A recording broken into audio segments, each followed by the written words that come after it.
گاہک نے دکاندار سے کہا کہ بھائی جلدی سے ایک صابن تو دینا۔ دکاندار نے سخت لہجے میں کہا کہ یہ لے پکڑ۔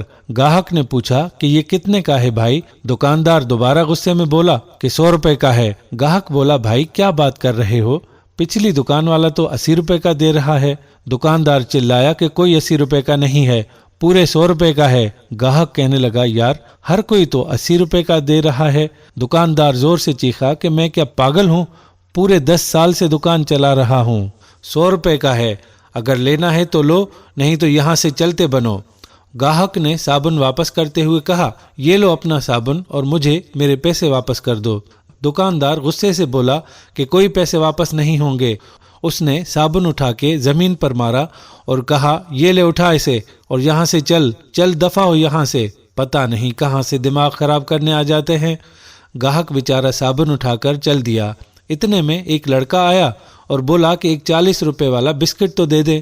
لڑکا جیب سے کچھ نکالنے میں مصروف ہو گیا اور اس کا دھیان ادھر بٹ گیا تو دکاندار غصے سے اسے چیخنے لگا یہ لو پکڑو، اٹھاؤ اپنا بسکٹ اور یہاں سے چلو، اور یہ کام آپ یہاں سے نکل کر کرو۔ اتنی دیر میں ایک اور گاہک دکان پر آ گیا اور بولا کہ ایک جمبو کولڈ ڈرنک تو دے دو۔ دکاندار اسے بولا کہ اٹھا لو وہاں سے۔ جیسے ہی وہ گاہک فریزر کی طرف بڑھا تو دکاندار نے اسے آواز دی اور کہا کہ بھائی پہلے پیسے تو دے دو۔ گاہک نے پیسے پکڑائے تو اسے کہنے لگا کہ جاؤ اب نکال لو۔ دکاندار کا لہجہ عجیب بدتمیزی اور بد اخلاقی پر مبنی تھا۔ گاہک بوتل نکال کر لایا اور بولا کہ ایک شاپر تو دینا، تو دکاندار غصے سے بولا کہ میں شاپر کہاں سے لاؤں، ہاتھ میں ہی لے جاؤ۔ گاہک نے اپنے ہاتھ کی مجبوری بتائی تو کہنے لگا میں کیا کروں، یہ تمہارا مسئلہ ہے، اور اس کے پیسے اس کی طرف پھینکتے ہوئے بولا کہ یہ لو اور یہاں سے چلتے بنو۔ اتنے میں گاہک کا فون بجا۔ اس نے اپنی جیب سے فون نکالا اور ریسیو کرتے ہوئے اس نے بولا کہ ہاں میں 2 منٹ میں پہنچتا ہوں۔ اس نے اپنا موبائل دکاندار کے سامنے والے کاؤنٹر پر رکھا اور اپنے بقایا پیسے گننے لگا۔ اس نے پیسے گنے تو اس کے پیسے کچھ کم تھے، تو اس نے دکاندار سے پوچھا کہ بوتل تو 150 روپے کی ہے اور آپ نے 200 روپے کیوں کاٹے ہیں؟ تو دکاندار غصے سے بولا کہ کوئی 150 کی نہیں ہے، 200 روپے کی ہے، چلو بوتل اٹھاؤ اور نکلو یہاں سے۔ گاہک اسی گفتگو میں اپنا موبائل وہیں بھول کر چلا گیا۔ دکاندار کی جب چیزوں کو سمیٹتے ہوئے موبائل پر نظر پڑی تو وہ خود سے کہنے لگا کہ یہ کس کا ہے؟ یہ موبائل اسی کا ہے جو ابھی یہاں سے بوتل لے کر گیا ہے۔ البتہ اس نے موبائل اپنی جیب میں چھپا لیا۔ 2 گھنٹے کے بعد جب موبائل کا مالک واپس آیا تو اس نے دکاندار سے کہا کہ بھائی میں یہاں پر اپنا موبائل بھول گیا تھا۔ دکاندار غصے سے بولا کہ کس وقت بھول گیا اور کہاں بھول گیا؟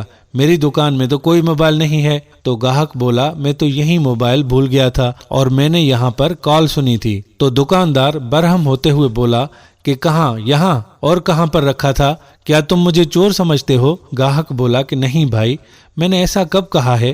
تو دکاندار بولا کہ اور کیسا کہا ہے؟ تمہیں کیا میں چور لگتا ہوں؟ تو گاہک بولا اچھا بھائی، ہو سکتا ہے مجھے کوئی غلطی لگی ہو، میرا اللہ وارث ہے۔ دکاندار چیختے ہوئے بولا کہ جاؤ یہاں سے دفع ہو جاؤ۔ گاہک بیچارہ مایوس ہو کر وہاں سے واپس چلا گیا تو دکاندار خود سے کہنے لگا کہ اب تو میں نے بیچ بھی دیا ہے اور اچھی خاصی رقم میرے ہاتھ آئی ہے۔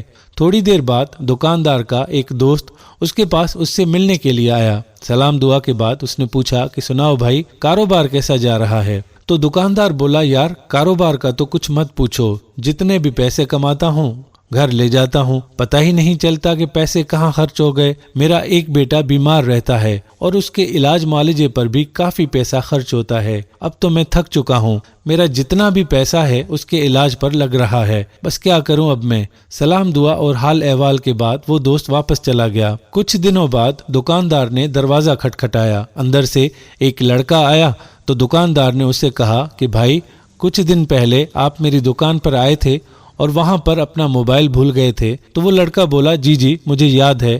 تو دکاندار پھر سے بولا کہ آپ دوبارہ موبائل لینے بھی آئے تھے، لیکن میں نے آپ کو آپ کا موبائل نہیں دیا تھا، آپ کا موبائل میں نے ہی اٹھایا تھا۔ اصل میں مجھ سے بہت بڑی غلطی ہوئی ہے، میں نے اس موبائل کو بیچ دیا تھا، میں بہت شرمندہ ہوں۔ یہ لیں آپ اپنے موبائل کے پیسے اور مجھے معاف کر دیں، مجھ سے غلطی ہو گئی تھی۔ لڑکے نے پیسے واپس لیتے ہوئے کہا کہ میں نے تو آپ کو اسی دن ہی معاف کر دیا تھا۔